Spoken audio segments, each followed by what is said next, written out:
Hello, my name is Jennifer Tagaban. My presentation is based on my literature review of the influences of modeling and observational learning on young adults. As a current community college educator who works with mostly 18 and 19-year-old students as the coordinator of residential life, I found it interesting to do research on why it seems students tend to mimic their peers when it comes to poor behaviors and poor decisions. As one of the conduct officers on campus, I have met with hundreds of students in their first or second years of college, and I often wonder why it is that these college students seem to fail to learn from the mistakes of others. Can students simply observe fellow peers and learn from someone else's mistakes? Taking a look at psychology history, we know that the behaviorist theory taught us about operant conditioning. B.F. Skinner introduced this term in the 1920s and explained the basics behind people changing their behavior with the use of reinforcement and punishment. It was often believed that people could only learn through the use of rewards or consequences to change their behavior. However, psychologist Albert Bandura shed light on another theory of how people would or could learn and change their behavior through social cognitive learning. Bandura conducted the famous Bobo doll experiment in the early 1960s that demonstrates children's ability to display aggressive behavior they recently observed. Research and observational learning centered on the social modeling of aggression. In our experiment, preschool children observed an adult model beat up an inflated Bobo doll in novel ways. She pummeled it with a mallet, flung it in the air, kicked it repeatedly, and threw it down and beat it. And these novel acts were embellished with hostile remarks. The children were then left in the playroom that had a variety of toys. Now, the children who had observed the aggressive modeling adopted much of it. They even invented new ways for attacking the doll. Children who had not observed the adult model were less aggressive and never hit the Bobo doll in the novel ways that were modeled.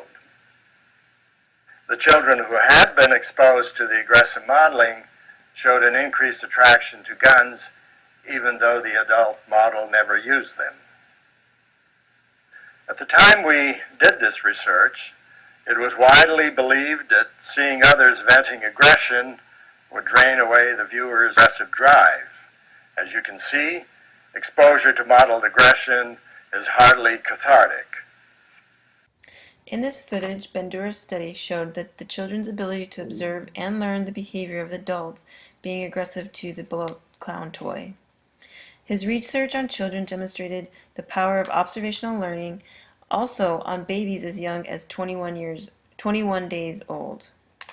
So if a baby can learn to wave bye after watching his or her mom, why is it that a teenager cannot learn from simply observing a peer suffering the consequences of underage drinking? One particular reason why students may not be able to learn strictly from observational learning is because of another theory, which is experiential learning.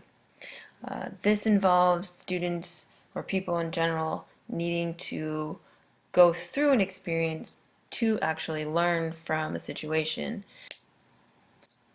In particular, for college students, there are several factors that are influencing and affecting their decisions and choices.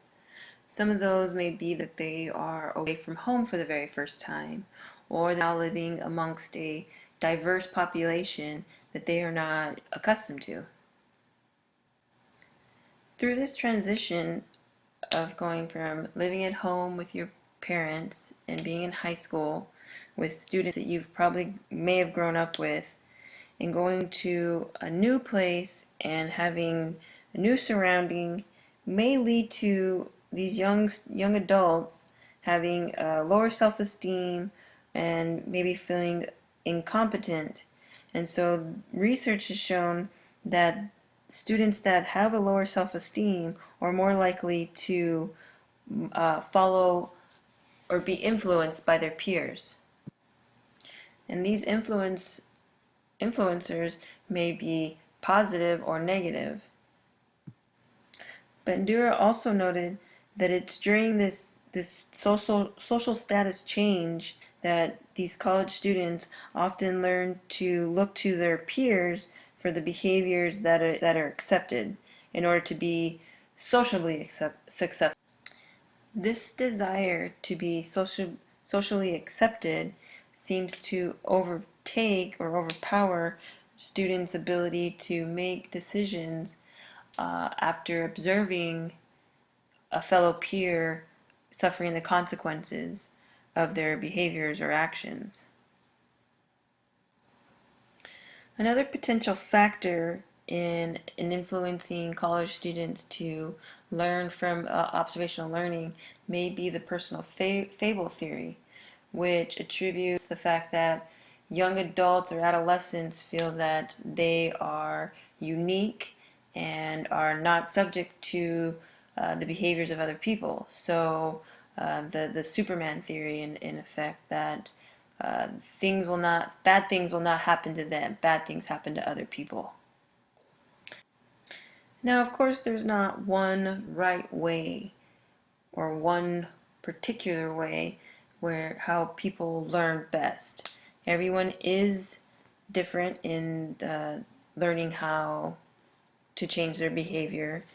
And so there are the benefits of experiential learning in in in particular for college age students, and sometimes they need to literally experience the effects of drinking or being arrested to understand those severe consequences. However, there's the alternative to that in observational learning, and of course, we've all heard learn from other people's mistakes and watch and learn so that you don't have to be the one going through those difficult times.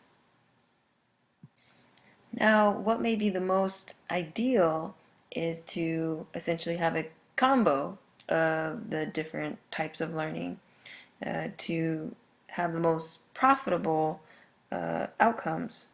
So, meaning that they would be the most efficient with the highest payoff for behaviors. So, if a student can experience a situation, this can have a more meaningful impact on their lives and they would be more likely to remember. But at the same time, if they're able to find those positive role models and those that can be positive influence on them throughout their college years, the combination of these two types of learning will be the most beneficial to them.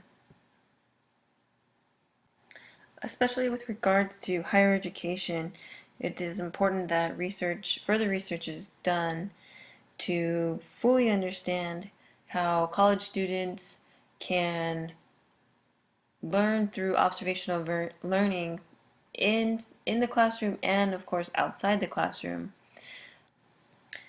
As someone who works in residential life and lives on a college campus, I directly see the benefits of observational learning as well as experiential learning, especially in these young adults' lives as they feel need to go through these experiences in order to learn from their mistakes. And through some of the research that was reviewed here, I do believe that it is important that students are learning from their mistakes, and it's always important for experiential learning to take place as long as students start to choose the correct role models to follow or to observe and learn from.